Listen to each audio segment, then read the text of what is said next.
ध्यानकर्षण गराउन चाहन्छु कि जनताको रक्षक बनिदिनुहोस्, ताकि सुन तस्करहरूको सहजकर्ताको रूपमा होइन, जनताको रक्षक बनेर ती 2 जिल्लाको समुदायको जनसमुदायलाई चाहिँ रक्षक बनेर अभिभावकत्व निभाउनको लागि त्यहाँ सुरक्षा नियुक्तिमा ढिलाइ किन?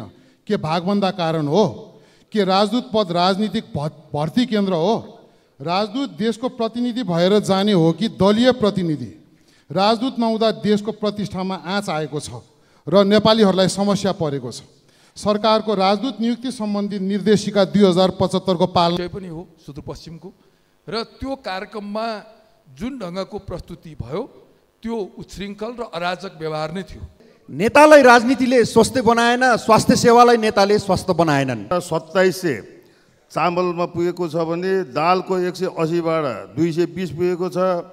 यसलाई सजिलै राम्रो रोड पूर्वाधार भइदिने हो भने अब ग्यान्जेटिक प्लेन्सपट्टि पारिपट्टि ठुलो लगानी भएको छ, यतातिर पनि हामीले गऱ्यौँ भने चाहिँ यो रोड सेफ्टीको कुरा पर्यटन अभिवृद्धिसँग पनि हामीले गाँच्नुपर्ने मतमा राख्न चाहन्छु। धन्यवाद। धितो पत्र संशोधनको विधेयक एउटा अमुक ल फर्ममा डेभलप गरेको भए चाहिँ नि यो खारेज गरेर फेरि अर्को दर्ता गर्नु पर्यो। धन्यवाद सभामुख महोदय। सेक्युरिटी कम्पनीहरूले चाहिँ सेक्युरिटी गार्डहरूलाई बढेको तलब नदिने, दसैँ बोनस पनि नदिने गरेको हामीले पायौँ। दुःख गरेर दिनरात नभनिकन, बिदा नभनिकन सुरक्षार्थ खटिने सुरक्षा गार्डहरूको तलब नियमअनुसार समयमा दिन र दसैँ बोनस पनि दिन र शनिबार र बिदाको दिन काम गरेको जुन छ त्यसको पनि थप तलब दिनको लागि व्यवस्था गर्न सरकार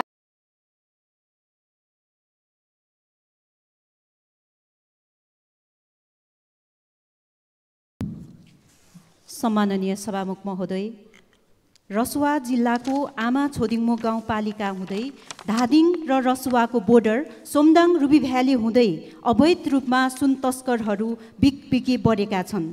यसको रोकथामका लागि त्यहाँ सुरक्षा व्यवस्थापन आजसम्म हुन सकेको छैन। सीमा सुरक्षाको निम्ति पटक पटक गृह मन्त्रालयमा सीमा सुरक्षा क्याम्प व्यवस्थापन गरियोस् भनेर पनि माग गरेका थियौँ, तर आजसम्म सीमा सुरक्षा क्याम्प व्यवस्थापन गर्न सकेको छैन, जस कारणले गर्दा त्यहाँ घाँस दौरा गर्ने जनसमुदाय त्रासमय जीवन बिताउन विवश भइरहेका छन्। म गृहमन्त्रीज्यूलाई ध्यानकर्षण गराउन चाहन्छु कि जनताको रक्षक बनिदिनुहोस्, ताकि सुन तस्करहरूको सहजकर्ताको रूपमा होइन, जनताको रक्षक बनेर ती 2 जिल्लाको समुदायको जनसमुदायलाई चाहिँ रक्षक बनेर अभिभावकत्व निभाउनको लागि त्यहाँ सुरक्षा क्याम्पको व्यवस्थापन गरिदियोस् भनी ध्यानकर्षण गराउन चाहन्छु। धन्यवाद। जय राष्ट्रवाद। माननीय सदस्य विराज भक्त श्रेष्ठ।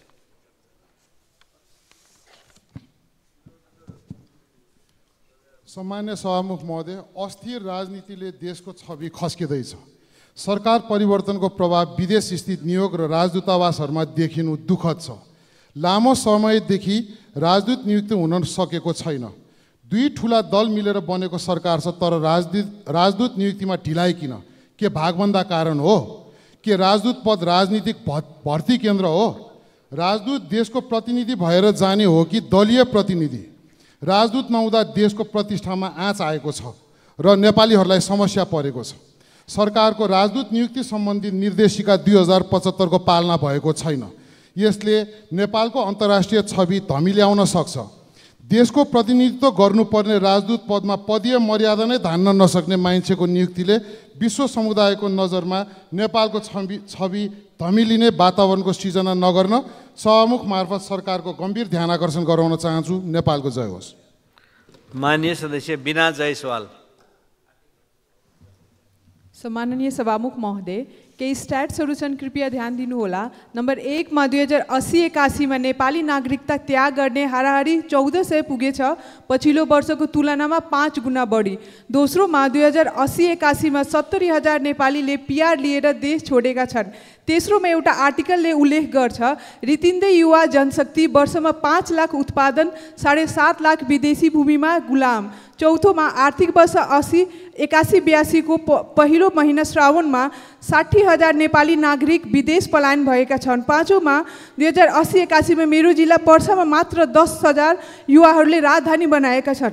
नोट गर्नुहोला, सरकारी तथ्याङ्क बाहेक इलिगल इमिग्रेसन, टुरिस्ट भिजा मार्फत तथा लाखौँ लाख भारतमा पलायन भएका युवाहरूको कुनै कतै तथ्याङ्क छैन। सभामुख महोदय, बौद्धको धरतीमा बुद्ध जस्ता जनताहरूले आफ्ना पीडा, आफ्ना आँसु आफ्नै छोप्ने गरेका छन्। दुर्भाग्यवश यदि नेपाली जनता श्रीलङ्का, बङ्गलादेशका जनता झै उग्र भएका भए अन्दाज लगाउनुहोस् आज के हुन सक्थ्यो होला। समय रहित यो कुराको हेका रहोस्। जय राष्ट्रवाद। धन्यवाद। माननीय सदस्य श्याम कुमार घिमिरे।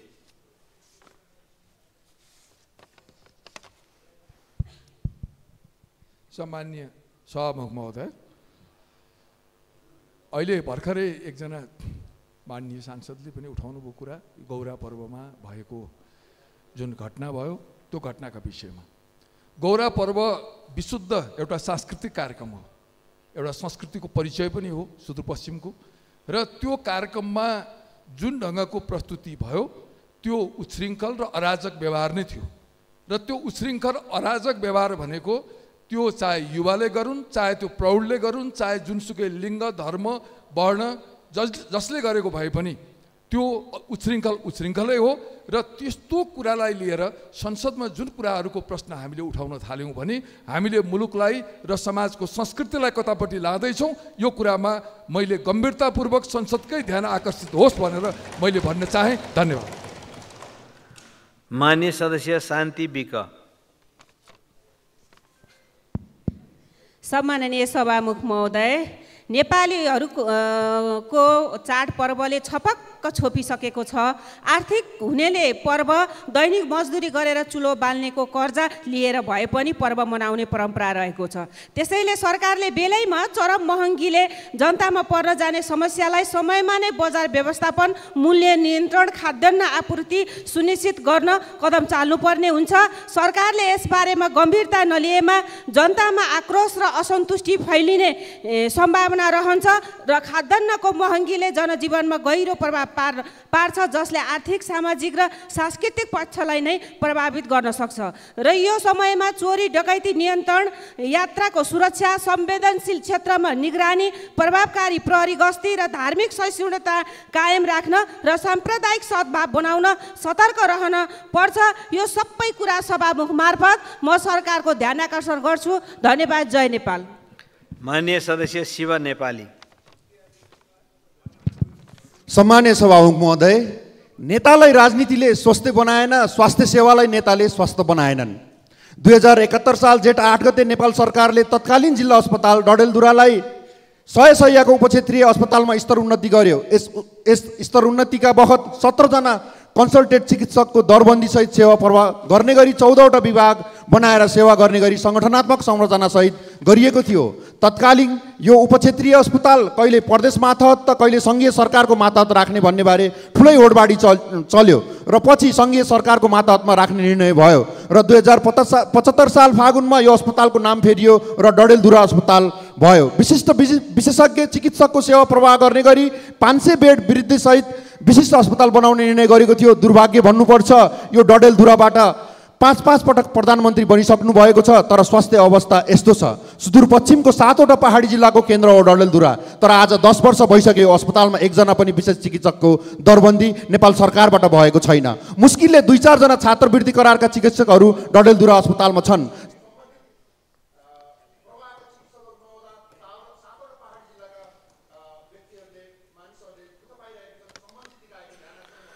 माननीय सदस्य शिशिर खनाल।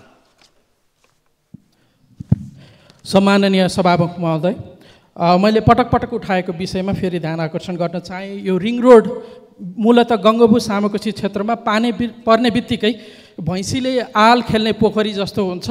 यो यहाँबाट 5 किलोमिटर टाढाको यो अवस्था देख्दा पनि सरकार किन आँखा बन्द गरेर बसेको हो। त्यस्तै गरी नेपाल टारबाट डाँडा गाउँको 1 किलोमिटरको बाटोमा 4 व्हिलर बाहेक गाडी नै नचल्ने जस्तो भएको छ। साङ्ला बिहानी चोकमा धान रोप्न पर्ने जस्तो स्थिति छ। यहाँबाट 10-15 किलोमिटरको अवस्था यस्तो छ। सडक विभाग भने पोलमा सबै लेख्दै गरेको छ। बरु उसको त्यो एनर्जी स्रोत पैसा चाहिँ सडक मर्मतमा लगाए जनताले अलिकति शास्ति कम पाउँछ कि। धन्यवाद। माननीय सदस्य शेरबहादुर कुँवर। सम्माननीय सभामुख महोदय, 2081 जेठ 27 गते अछाम जिल्लाको चिलतडा र दैलेखको खिड्की युला बिचमा रहेको कर्णाली पुल भत्किँदा 2वटा खच्चर मरेका थिए र 13वटा खच्चरको उद्धार गरिएको थियो। त्यति बेला भाइरल नै भएको थियो। त्यहाँ वारपार गर्ने विद्यार्थीहरू, दैनिक आवाजात गर्ने विद्यार्थीहरू वारिपारी पढ्ने 100को सङ्ख्यामा छ। अहिले त्यो पुलको न त मर्मत गरिएको छ, न त कुनै वैकल्पिक व्यवस्थापन गरिएको छ। यो असुविधाबाट त्यहाँका जनताहरू वञ्चित छन्। सम्बन्धित निकायको म ध्यान आकर्षण गर्न चाहन्छु। अर्को विषय सभामुख महोदय, अब हामी दसैँ तिहारको बेला काठमाडौँबाट घर फर्किनेहरूको निकै सङ्ख्या बढ्नेछ।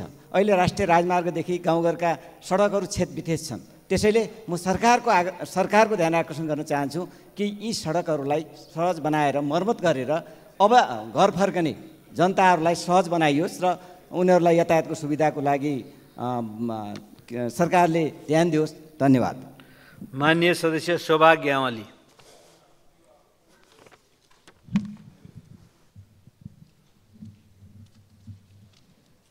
सम्माननीय सभामुख महोदय, बर्दिया जिल्ला बाढी प्रभावित जिल्ला हो। 2071 र 73 सालमा भीषण बाढी गई धेरै घर परिवार पूर्ण क्षतिमा परेका थिए।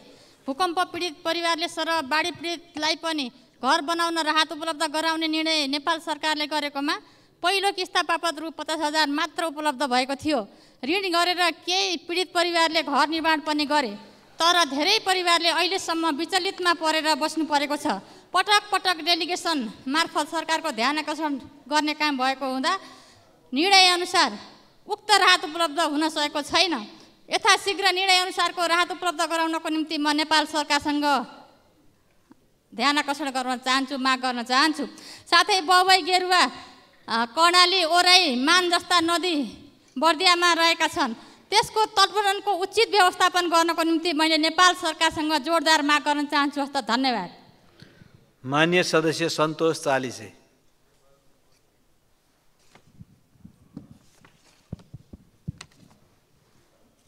सम्माननीय सभामुख महोदय, नजिकै आइरहेको ठुला चाडहरूको विषयमा नै म भन्न चाहन्छु। यति बेला बजार अलि चलायमान पनि छैन, व्यवसाय पनि कमजोर भएको अवस्थामा बजार चाहिँ एक्कासी वृद्धि भएको जानकारीमा आएको छ र मैले आफैले पनि यसो अनुगमन गरेका थिएँ।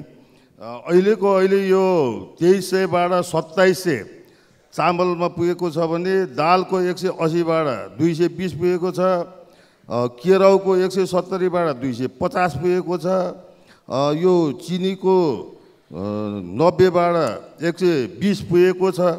यो चाहिँ नि यसरी क्रयशक्ति घटेको बेला, व्यवसाय सुकेको बेला जनतालाई मार हुने गरी यो बजार कसरी बढेको छ? यो बढ्न कारण के हो? यो घर घरको आवाज हो।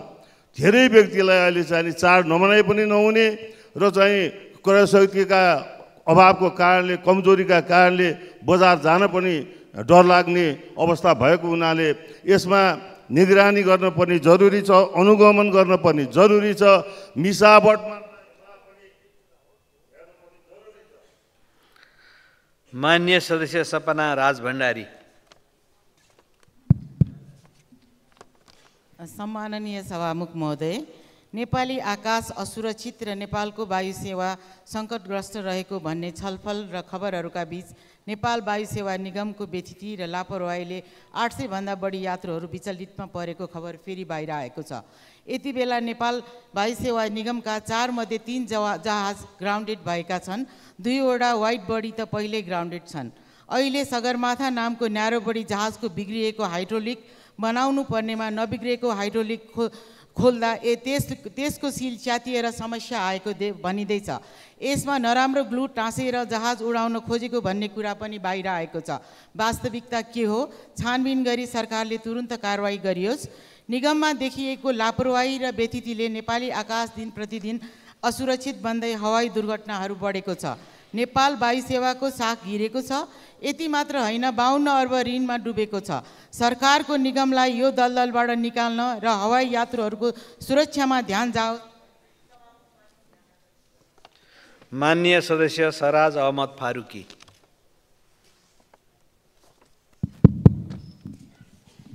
सम्मानीय सभामुख महोदय, कपिलवस्तु जिल्ला कृषिमा आत्मनिर्भर बनाउनलाई युवा लक्षित कृषकहरू माछा, तरकारी लगायत विभिन्न किसिमका फलफुल, अर्ग्यानिक मल उत्पादन लागेर स्वदेशमा रोजगारी सृजना गरेका छन्।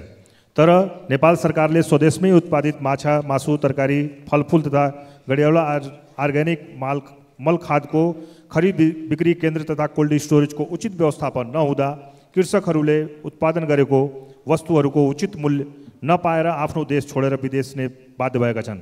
सभामुख महोदय मार्फत कपिलवस्तु जिल्लाभित्र व्यवस्थित खरिद बिक्री केन्द्र तथा कोल्ड स्टोरेजको व्यवस्थापन गरी युवा कृषकहरूलाई विदेश जानबाट रोक्न कृषि मन्त्रालयको ध्यानाकर्षण गराउनु छु। जोरदार माग गर्दछु। धन्यवाद। माननीय सदस्य सरिता भुसाल।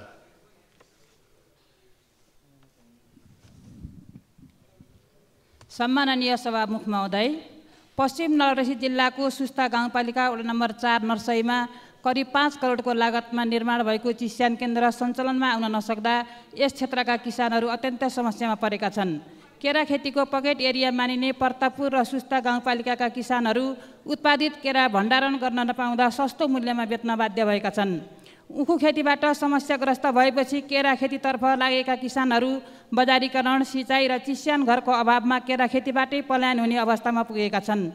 जमिनको बहुउपयोग गरी केरा खेतीभित्रै आलु, काउली, भान्टा, लौका, साग जस्ता अन्य तरकारीहरू उत्पादन गरे पनि भण्डारण गर्न नपाउँदा कुहाएरै फाल्नुपर्ने अवस्था छ। सभामुख महोदय, 2079 सालमा निर्माण सम्पन्न भए पनि केही प्राविधिक पक्ष र कार्यविधि बन्न नसक्दा करोडौँको लागतमा निर्माण भएको चिस्यान घर प्रयोगविहीन अवस्थामा छ। तसर्थ आवश्यक प्रक्रिया पुरा गरी तत्काल चिस्यान घर सञ्चालनमा ल्याउन सरकारको ध्यान आकर्षण गर्दछु। धन्यवाद। माननीय सदस्य डाक्टर स्वर्णिम वाग्ले। सम्मान्य सभामुख महोदय, मेरो निर्वाचन क्षेत्र तनहु अन्तर्गत आबु खैरेनीमा हरेक वर्ष कृष्ण जन्माष्टमीको दिन भव्य मेला हुने गरेको छ। अस्ति 10 गते पनि राम्रो कार्यक्रम भयो, तर अलिअलि खल्लो भयो। एउटा डेङ्गीको महामारी फैलिँदै गएको र त्यसभन्दा 3 दिन अगाडि चाहिँ एउटा भारतीय पर्यटकहरूको बस त्यहीँ आबु खैरेनीकै मर्स्याङदीमा खस्दाखेरि 27 जना पर्यटकहरूको मृत्यु, 16 जना घाइते र 1 जना अझै बेपत्ता भएको खबर आएको छ। यो रोड सेफ्टीको बारेमा धेरै मान्य सांसदज्यूहरूले कुरा राखिसक्नु भएको छ। यसमा इमर्जेन्सी मोडमै हामीले काम गर्नुपर्ने छँदैछ। त्यो सँगसँगै केही भारतीय टुर अपरेटर्सहरूले आएर मलाई यो भिजिट तराईबारे एउटा क्याम्पेनको बारेमा जानकारी दिनुभएको थियो। झन्डै 3 करोड भारतीय मध्यमवर्गीय पर्यटकहरू अहिले विदेश जाने गरेका छन्। हामी कहाँ विमानबाट जम्मा 3 लाख मात्रै आउने गरेका छन्। यसलाई सजिलै राम्रो रोड पूर्वाधार भइदिने हो भने, अब ग्यान्जेटिक प्लेन्सपट्टि पारिपट्टि ठुलो लगानी भएको छ, यतातिर पनि हामीले गऱ्यौँ भने चाहिँ यो रोड सेफ्टीको कुरा पर्यटन अभिवृद्धिसँग पनि हामीले गाँच्नुपर्ने मत म राख्न चाहन्छु। धन्यवाद। माननीय सदस्य शान्ति चौधरी।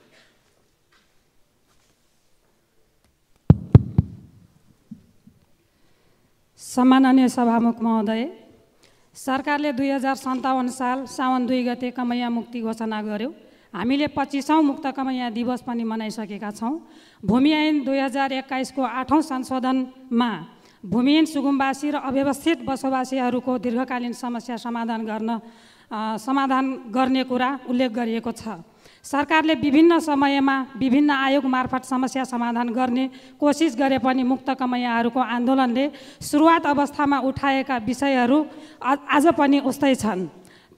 तथ्याङ्क अध्यावधिक विषय, चाहे क्षतिपूर्ति राहतको विषय, सरकारले मुक्त कमैयालाई छुट्याएको जमिनमा देखिएको दोहोरो तेह्रो स्वामित्वको विषय, यी समस्या आज पनि जस्ताका तस्तै छन्। सभामुख महोदय, सामाजिक आर्थिक सन्तुलन मिलाउन यिनका सन्तानहरूलाई राज्यले सिर्जना गर्ने अवसरमा कोटा छुट्याउनु पर्छ। माननीय सदस्य सीता मिजार।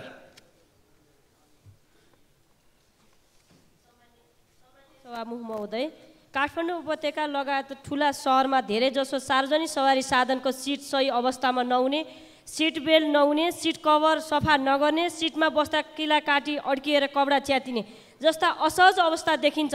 यसले गर्दा सार्वजनिक यातायातप्रति आकर्षणभन्दा विकर्षण पैदा गरेको छ। सवारी तथा यातायात व्यवस्था ऐन 2049 को दफा 23 मा भएको व्यवस्था र सार्वजनिक यातायात आचार संहिता 2068 को पालना भएको पाइँदैन। त्यसैले भएका कानुनको प्रभावकारी कार्यान्वयन र समय सन्दर्भमा सान्दर्भिक संशोधन गरी सार्वजनिक सवारी साधनलाई साथै सवारी साधनलाई सधैँ चुस्त दुरुस्त सफा र सर्वसुलभ तरिकाबाट यातायात सुविधा उपलब्ध गराउनका लागि म सम्माननीय सभामुख महोदय मार्फत सरकारको गम्भीर ध्यानाकर्षण गराउन चाहन्छु। धन्यवाद। जय नेपाल। माननीय सदस्य सुदन किराँती।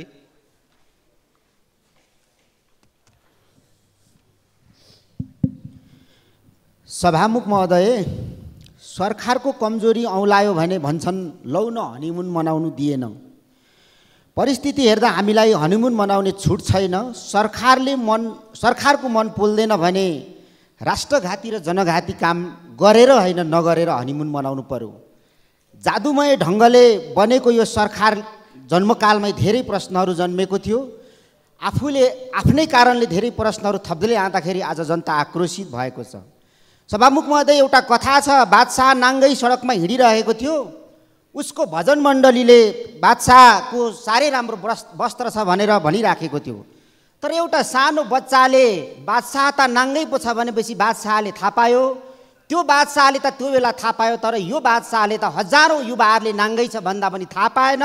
हाम्रो सरकारको जनानी, संसदको अभिभावक सम्माननीय सभामुख महोदयले नै बादशाह त नाङ्गै भुतुङ्गै भइसक्यो भनेर भनिदिनु पर्यो। सभामुख महोदय।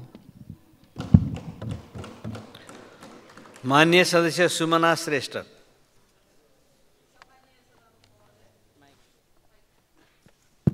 सम्माननीय सभामुख महोदय, यो हिजो हामीले धितोपत्रको ऐन संशोधन गर्न बनेको पहिलो संशोधन विधेयकमा छलफल गऱ्यौँ।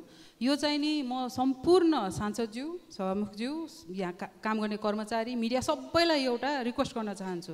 त्यो पार्लियामेन्टको व्यवस्था नभएको विधेयक डाउनलोड गरेर राइट क्लिक गरेर त्यसको प्रपर्टिज एकताले हेर्नु, त्यसको अथर के छ, एउटा अमुक ल फर्मको नाम छ त्यसमा, के यो अर्थ मन्त्रालयको वर्डको, माइक्रोसफ्ट वर्डको सबै त्यो ल फर्मले किनिदिएको हो कि त्यो विधेयक नै ल फर्ममा गएर ड्राफ्ट गरेको हो। यस्तो महत्त्वपूर्ण विधेयक, नेपालको जुनसुकै विधेयक पनि नेपालको कर्मचारीले ड्राफ्ट गर्छ कि सरकारले ड्राफ्ट गर्छ कि कुनै ल फर्मले ड्राफ्ट गर्छ, आउटसोर्स गरेको भए आउटसोर्सको डकुमेन्टेसन चाहियो। र यो यदि यो धितोपत्र संशोधनको विधेयक एउटा अमुक ल फर्ममा डेभलप गरेको भए चाहिँ नि यो खारेज गरेर फेरि अर्को दर्ता गर्नु पर्यो। धन्यवाद सभामुख महोदय। माननीय सदस्य सुरेन्द्र राज आचार्य। सम्मानीय सभामुख महोदय, तराईका विभिन्न भागहरूमा छिमेकी देश भारतबाट अन्तर्राष्ट्रिय कानुन मापदण्ड विपरीत निर्माण गरिएका बाँधहरूका कारण नेपाली भूभाग डुबानमा हुने गर्दछन्। कपिलवस्तु जिल्लाको यशोधरा गाउँपालिका वडा नम्बर 5, 6, 1 र मायादेवी गाउँपालिकाको वडा नम्बर 4 का किसानको 1000 हेक्टर बढी जग्गा भारतमा निर्माण गरिएको महली सागर बाँध, बजाहा ताल बाँध र मजौला ताल बाँधका कारण हरेक वर्ष धानबाली नष्ट हुने गर्दछ। यसको दीर्घकालीन समाधानका लागि दुई देशबीच कूटनीतिक वार्ताद्वारा समस्याको समाधान गर्न सभामुख मार्फत सरकारको ध्यानाकर्षण गर्दछु। धन्यवाद। माननीय सदस्य सुशीला सिरपाली ठकुरी।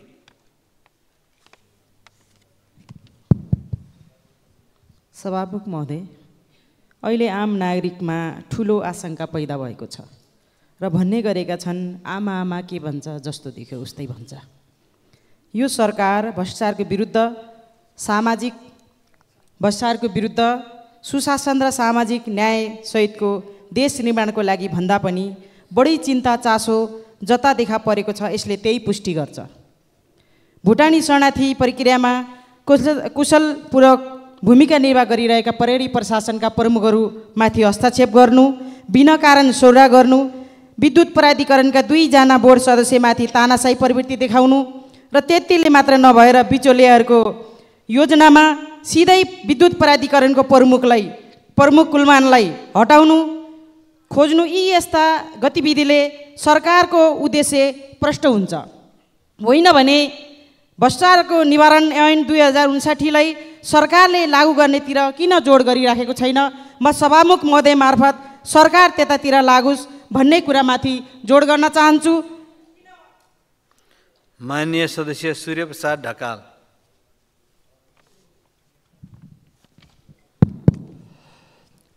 सम्माननीय सभामुख महोदय, आजभन्दा 30 वर्ष अगाडि सुकुम्बासी भूमिहीन र मुक्त कमैयाहरूलाई विभिन्न आयोगहरूले जग्गा अनि लाल पूर्जा वितरण गरिएको थियो। त्यो जग्गा अनि लाल पूर्जा वितरण गर्दा ती जग्गा अनि लाल पूर्जामा 10 वर्षसम्म कुनै लाल पूर्जामा 10 वर्षसम्म बेच्न नपाइने, दान दिन नपाइने कुरा उल्लेख छ भने कुनै लाल पूर्जामा समय अवधि उल्लेख छैन। त्यसो भनेको पनि आज 30 वर्ष व्यतीत भइसकेको छ। ती मुक्त कमैयाहरू जो आजभन्दा 30 वर्ष अगाडि बाउले प्राप्त गरेको जग्गा आज बाउ बितेर गइसकेका छन्, तर छोराहरूको नाममा त्यो जग्गा हस्तान्तरण भइरहेको छैन। दुई दाजुभाइहरू छुट्टिएका छन्, त्यो जग्गा दाजुभाइको नाममा अंश बन्न भइरहेको छैन। आज त्यो जग्गा अन्य जग्गा धनी लाल पूर्जा प्राप्त गरेका व्यक्तिहरूले जस्तै उनीहरू ब्याङ्कमा राखेर कारोबार गर्न पाइरहेका छैनन्।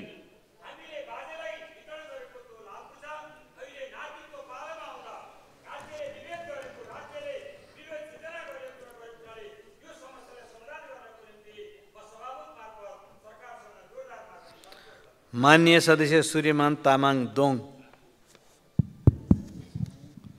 सभामुख महोदय, काभ्रे जिल्ला केन्द्रीय सरकारको अङ्गनमा छ सरकार सभामुख महोदय, तर काभ्रे धुलखेल खावा खण्डको सडक खण्ड आज पनि दुलम्बे छ। रामेछाप, दोलखा, सिन्धुपाल्चोकको जनता हिँड्ने सडक, काभ्रेली जनताको त्यो मुख्य सडक, त्यो सडक अहिले पनि दुलम्बे छ। कहिले त्यसको चाहिँ यो पिच हुन्छ सरकार? यो सभामुख महोदय मार्फत म यो जानकारी पाऊँ भनेर भन्छु सरकार। अर्को तपाईँका डाँडापारी क्षेत्र, खोपासी, तालडुङ्गा, कामी डाँडा सडक खण्ड, तिमाल भकुण्डे, तिमाल मेच्छे, मुखपटार सडक खण्ड, त्यो सडकहरूमा बजेट व्यवस्थापन गरी त्यहाँका जनतालाई सडक सुचारुको लागि व्यवस्थापन गर्नको लागि सभामुख महोदय मार्फत नेपाल सरकारलाई म ध्यानकर्षण गर्न चाहन्छु। सभामुख महोदय, धन्यवाद। माननीय सदस्य सविता गौतम। सम्माननीय सभामुख महोदय, लगभग 40,000 सुरक्षा गार्डको गुनासो सुनाउन चाहन्छु। सभामुख महोदय, हरेक दिन वा रात 12 घण्टा गर्मी वा कठाङरुदो चिसो नभने सुरक्षा दिनुपर्ने, कुनै दिन बिदामा बस्न पनि नहुने, बिदामा बसे तलब पनि काटिने, तलब एकदमै न्यून हुने, त्यसमा पनि सेक्युरिटी कम्पनीहरूले 5 देखि 12,000 कमिसन काट्ने गरेको रहेछ। त्यो पनि तलब समयमा छैन। सामाजिक सुरक्षा कोषमा पनि हालिएको रहेन रहेछ। 2080 साल साउनदेखि बढेको तलब पाउने भनी सरकारबाट पत्र प्राप्त भएअनुसार कम्पनी जुनमा काम गरेको छ सो कम्पनीले चाहिँ नि बढेको तलब सेक्युरिटी कम्पनीहरूलाई दिए तापनि सेक्युरिटी कम्पनीहरूले चाहिँ सेक्युरिटी गार्डहरूलाई बढेको तलब नदिने, दसैँ बोनस पनि नदिने गरेको हामीले पायौँ। दुःख गरेर दिनरात नभनिकन, बिदा नभनिकन सुरक्षार्थ खटिने सुरक्षा गार्डहरूको तलब नियमअनुसार समयमा दिन र दसैँ बोनस पनि दिन र शनिबार र बिदाको दिन काम गरेको जुन छ त्यसको पनि थप तलब दिनको लागि व्यवस्था गर्न सरकारको गम्भीर ध्यान आकर्षण गराउन चाहन्छु। धन्यवाद। माननीय सदस्य सञ्जय कुमार गौतम। सम्माननीय सभामुख महोदय, म भर्खरै वीर हस्पिटलबाट आउँदैछु। मेरो पिताजी बिरामी भएकोले गएको थिएँ सभामुख महोदय। त्यो वीर हस्पिटलमा दैनिक 2800 देखि 3000 बिरामीहरूको चाप रहेछ सभामुख महोदय। त्यहाँ एउटा मात्रै एमआरआई मसिन उपलब्ध रहेछ। एमआरआई गर्ने मान्छेहरूले 1 महिना कुर्नुपर्ने परिस्थिति छ वीर हस्पिटलको, र त्यस्तै गरेर सिटी स्क्यान गर्न पनि 1 हप्ताभन्दा धेरै समय कुर्नुपर्ने देखियो सम्माननीय सभामुख महोदय। पेटी स्क्यान त छँदै छैन, पेटी स्क्यानको त व्यवस्थै छैन। सामान्य यी सबै कुराहरू लिन पनि यो डायग्नोस्टिक केयर सेन्टर, सौर्य डायग्नोस्टिक जस्ता संस्थाहरूमा जानुपर्ने, धेरै पैसा तिर्नुपर्ने, जनताले दुःख पाउने अति भएको जस्तो मलाई लाग्यो सभामुख महोदय। यसतर्फ नेपाल सरकारको गम्भीर ध्यान आकर्षण गर्न चाहन्छु। अब ठुल्ठुलो गरेर कुरा गरेर केही काम छैन। वीर अस्पतालको त हालत त्यो भयो भने अन्य देशभरिका अस्पतालको हालत के होला? त्यही कारण मेरो स्वास्थ्य मन्त्रीज्यू मार्फत नेपाल सरकारलाई म आग्रह गर्न चाहन्छु, सभामुखज्यू मार्फत उहाँहरूलाई, कि योतिर ध्यान दिएर सानो सानो कुरामा ध्यान दिउँ। जनताले साह्रै दुःख पाए, स्वास्थ्य उपचारलाई प्राथमिकता दिइयोस् र सांसदज्यूहरूलाई पनि र निजामती कर्मचारीहरू।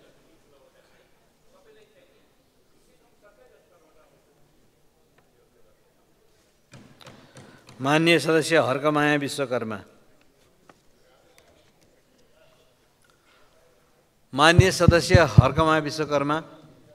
सम्माननीय सभामुख महोदय, संविधानले सम्पूर्ण नागरिकको अधिकारलाई सुनिश्चित गरेको छ, तथापि पनि हामी महिलाहरू कहीँ सुरक्षित हुन सकिएन। हाम्रा छोरीहरू स्कुल, कार्यस्थल, कलेज सँगै आफ्ना प्रेमिकाहरूसँग पनि उनीहरू श्रीमानसँग पनि सुरक्षित हुन सकेनन्। सभामुख महोदय, अहिले तत्काल भदौ 7 गते अर्जुनधारा नगरपालिकामा एकजना बालिकामाथि आफ्नै चिन्जान भएका छिमेकीबाट सामूहिक बलात्कृत भएकी छन् र त्यसमा सामेल हुने 19 वर्षीय अनिस लिम्बू, 34 वर्षीय सरोज राई, 25 वर्षीय केशव मगर लगायत 4 जनाले सामूहिक बलात्कार गरे पश्चात उनलाई सोही ठाउँबाट फेरि सोही ठाउँको लङ्का होटलमा लगी त्यही राति 11 बजी लगी त्यही कार्यरत सुदीप श्रेष्ठ, सुजन डाङ्गी, सञ्जीव तामाङले पनि सामूहिक बलात्कार गरे। तत्पश्चात उनलाई घरमा पुर्याइदिए। पुर्याएपछि बालिकालाई अस्पताल लगियो र उपचार गरी। मान्य सदस्य हितबहादुर तामाङ।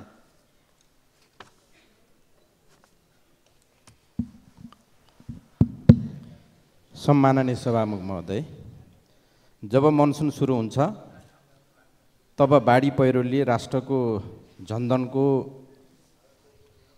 ठुलो मात्रामा क्षति पुर्याउने गरेको छ। हवाई यातायातको अवस्था कति असुरक्षित छ भन्ने बारेमा मैले भनिरहनु परेन र सडक यातायातको बारेमा भन्नुपर्दा देशैभरि असुरक्षित छ। सडक सुरक्षाको राम्रो व्यवस्था छैन। त्यसमा पनि काठमाडौँलाई जोड्ने मुख्य सडक मुङलिन नारायणघाट सडकको बारेमा थोरै भए पनि म राख्न चाहन्छु। यातायातको चापको कारण सडक फराकिलो बनाउनै पर्छ, तर कसरी? छेउतर्फ त्रिशुली नदी छ, बढाउन सकिँदैन। कुनातर्फ भिर र भित्ता छ, छोएपछि पहिरो बग्छ। अहिलेसम्म कति मान्छे मारिए त्यसमा, मरे त्यसमा, कुनै लेखाजोखा गर्न सक्ने खालको अवस्था छैन। त्यसैले त्यसको भरपर्दो र वैकल्पिक मार्गको रूपमा माननीय सदस्य हितराज पाण्डे। सम्मानीय सभामुखज्यू, लघुवित्त पीडितहरूलाई सरकारले न्याय दियोस् भनी माग गर्दछु। भ्रष्टाचार हाम्रो देशको महारोग बनेर आएको छ। विभिन्न ठाउँमा भ्रष्टाचार व्याप्त छ भनेर भुक्तभोगी जनताहरूको गुनासो र भ्रष्टाचार रोक्नको लागि आवाज दिनौँ बढ्दो छ। भ्रष्टाचार कुराले रोकिँदैन, व्यवहारमा रोकिनुपर्छ, सुशासनबाट रोकिनुपर्छ, कानुनबाट रोकिनुपर्छ। जनताले आफ्नो जीवन व्यवहारमा भ्रष्टाचार रोकिएको अनुभूति गर्न पाउनुपर्छ। हाल प्रतिनिधि सभाको राज्य व्यवस्था तथा सुशासन समितिमा भ्रष्टाचार निवारण ऐन 2059लाई संशोधन गर्न बनेको विधेयक उप छलफल चलिरहेको छ। 76 सालमा संसदमा दर्ता भएको यस विधेयकको दफा 16मा मूल ऐनको दफा 45मा संशोधन गर्न भनेर 5 वर्षभित्र मुद्दा चलाउने विषय राखेर आएको छ। भ्रष्टाचार जस्तो कसुरमा हदम्याद राखिनु हुन्न भन्ने मेरो र हाम्रो दलको नेकपा माओवादी केन्द्रको दृढ मत रहेको छ। यसबारेमा व्यापक छलफलहरू भइरहेका छन् र हामीलाई खबर।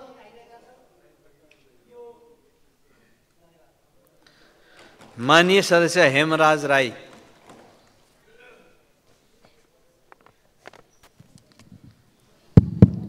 सम्माननीय सभामुख महोदय, नेपाल सरकारबाट भनौँ जब राजनीतिक नियुक्ति गर्ने कामहरू अथवा राजनीतिक नियुक्तिका लागि नामहरू सिफारिस गर्ने काम हुन्छ तब नेपालका सचेत जनताहरूले ती नामहरू हेरेर समावेशिताको सवालमा प्रश्नहरू गर्ने गर्छन्, असन्तुष्टिहरू व्यक्त गर्ने गर्छन्। वास्तवमा हामी संवैधानिक आयोग, त्यो तपाईँ दलित आयोग भन्नुहोस् अथवा तपाईँको चाहिँ मधेसी आयोग भन्नुहोस्, थारू आयोग भन्नुहोस्, महिला आयोग भन्नुहोस् अथवा आदिवासी जनजाति आयोग भन्नुहोस्, त्यसका प्रतिवेदनहरू जुन चाहिँ यो सदनमा पेश हुन्छ त्यो प्रतिवेदनलाई राम्ररी हेऱ्यौँ भने सरकारका हरेक नियुक्तिहरूको सन्दर्भमा समावेशिताका प्रश्नहरूको सन्दर्भमा उहाँहरूले पनि आफ्ना विचारहरू राखेका हुन्छन्, त्यस सन्दर्भमा सुझावहरू राखेका हुन्छन्। नेपालको संविधानले समावेशितालाई समानुपातिक समावेशिताको रूपमा प्रस्तुत गरेको छ सभामुख महोदय। संविधान माननीय सदस्य हृदयराम थानी।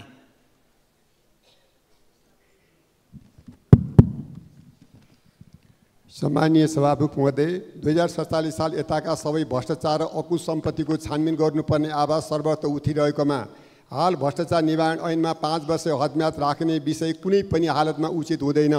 अर्कोतर्फ अर्थतन्त्रमा 80% योगदान रहेको निजी क्षेत्रमा अख्तियारको प्रवेशले लगानीकर्तालाई निरुत्साहित गर्छ। पुँजी विदेश पलायन हुने जोखिम हुन्छ। त्यसैले अख्तियारले निजी क्षेत्र पनि हेर्ने र लगानीकर्तालाई त्रसित बनाउने वातावरण बनाउनु हुँदैन। त्यस्तै हाल चरको रूपमा उठिरहेको निलम्बनको विषयमा भ्रष्टाचारको मुद्दा लागेका उच्च पदस्थहरू ठुला निर्णयमा संलग्न हुँदाको नतिजा के हुन्छ? कसको पक्षमा हुन्छ? प्रमाणको अवस्था के हुन्छ? भ्रष्टाचारको अभियोगमा खेपिरहेकाहरूले राष्ट्रिय अन्तर्राष्ट्रिय मञ्चमा नैतिकता र सदाचारको कुरा उठाउँदा कस्तो हुन्छ? यसबारे गम्भीर हुनैपर्छ। त्यस्तै नीतिगत निर्णय केलाई भन्ने विषय स्पष्ट छैन। विभागको निर्देशकले गर्न सक्ने काम पनि क्याबिनेटमा लैजाने प्रवृत्ति कति ठिक हो? त्यसैले नीतिगत निर्णयका विषयमा स्पष्ट व्याख्या सहित छिटोभन्दा छिटो कानुनी व्यवस्था हुनुपर्छ। धन्यवाद। माननीय सदस्य ज्ञानु बस्नेत सुवेदी। सम्माननीय सभामुख महोदय, म आज नेपाली श्रमिक मजदुरहरूका समस्याका बारेमा केही कुरा राख्न चाहन्छु। श्रम ऐनको दफा 11 मा कुनै पनि श्रमिकलाई नियुक्ति पत्र नदिई काममा लगाउन पाइने छैन। यदि त्यस्तो कार्य गरेमा दण्ड सजाय हुन्छ भनेको छ, तर कार्यान्वयन अहिलेसम्म पनि भइरहेको छैन। यो कहिले हुन्छ? नियमित काममा नियमित रोजगारी भनिएको छ, तर त्यसको दुरुपयोग गर्दै स्थायी प्रकृतिको काममा ठेकदार मार्फत श्रमिक राख्ने शोषणकारी काम जारी छ। योगदानमा आधारित सामाजिक सुरक्षा किन कार्यान्वयन हुन सकेको छैन? ऐन पास भइसकेपछि पनि यसको कार्यान्वयन गर्दिन भन्न मिल्छ र? सभामुख महोदय, एउटा श्रमिकको परिवार सहर बजारमा 17,300 तलबमा कसरी बाँच्न सक्छ? राज्यले तोकेको यो तलब त्यो पनि किन कार्यान्वयन भएको छैन? महँगीको आधारमा श्रमिकको तलब भत्ता तत्काल वृद्धिको लागि सभामुख महोदय मार्फत नेपाल सरकारसँग जोरदार माग गर्दछु। धन्यवाद। लाल सलाम। माननीय सदस्य ज्ञानेन्द्र बहादुर कार्की। सम्माननीय सभामुख महोदय, हाम्रो संविधानमा प्रत्येक नागरिकलाई स्वास्थ्य सेवाको समान हक हुनेछ भन्ने उल्लेख छ, तर व्यवहारमा नागरिकहरूले यो अनुभूत गर्न सकेका छैनन्। त्यस्तै गरेर मेरो निर्वाचन क्षेत्र सुनसरी 4 का जनताहरूले लामो समयदेखि आधारभूत स्वास्थ्य सेवा पनि पाइ नराखेको अवस्था छ।